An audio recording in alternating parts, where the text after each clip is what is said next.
Good morning mga kababayan, this is Chance sa Magsakanggala. Maraming nagtatanong na mga kababayan natin bakit daw hindi na ako naglalabas ng video regarding sa mga herbal natin, no?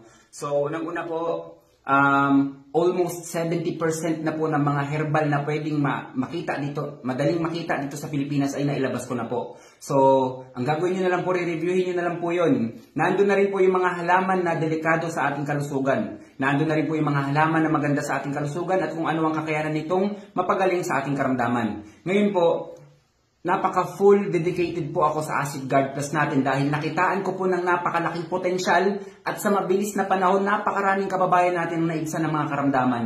Kaya talagang vitamins na lang ang kailangan natin. Nandiyan naman ang Paradise Capsule natin. Meron tayo niyan. Meron din tayo 16-in-1 na tea. 16 na herbal, pinagsama-sama sa isang tibag. Meron din tayong oil.